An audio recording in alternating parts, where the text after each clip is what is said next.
And we begin with the latest on today's deadly fire in Rio Grande City. State investigators now working the case. But at the local level, authorities say no code violations occurred. Here's Channel 5's Christian Von Pricing. That fire affected several families and had neighbors on edge. We talked to the fire department to learn how rigorous their fire code is. It's dark once again in Rio Grande City, in a neighborhood where the dark was lit up by flames last night. The heat carrying next door. ¿Qué caliente estaba? No, Aquí afuera. pues estaba muy horrible y la lumbre muy fea. Sí. Nosotros estábamos parados ahí y nos daba todo el calor. Matias Palomo says he had to get away from the heat.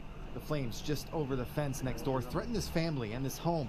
The fire destroying a business that supported several families. Pues está triste la cosa porque pues ellos lo levantaron con mucho esfuerzo para que de un día para otro pues se caiga así nomás. The fire happened overnight. A 31-year-old woman was inside and died this morning. We asked the city what they do to inspect businesses to prevent fires and injury.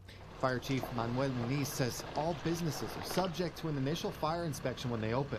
They check things like sprinklers, alarm systems, fire hydrants, and exits. And after that, inspections only happen when they're remodeled or when there's a complaint.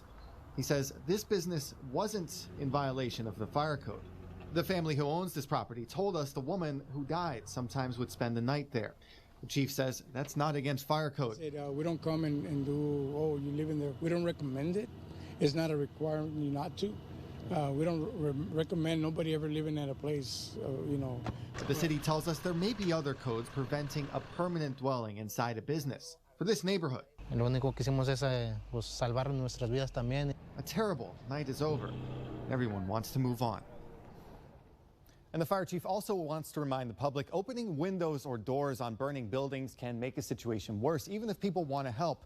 He says they're investigating that possibility as a factor in this case. In the Channel 5 News studio, Christian Von Pricing, Channel 5 News at 10.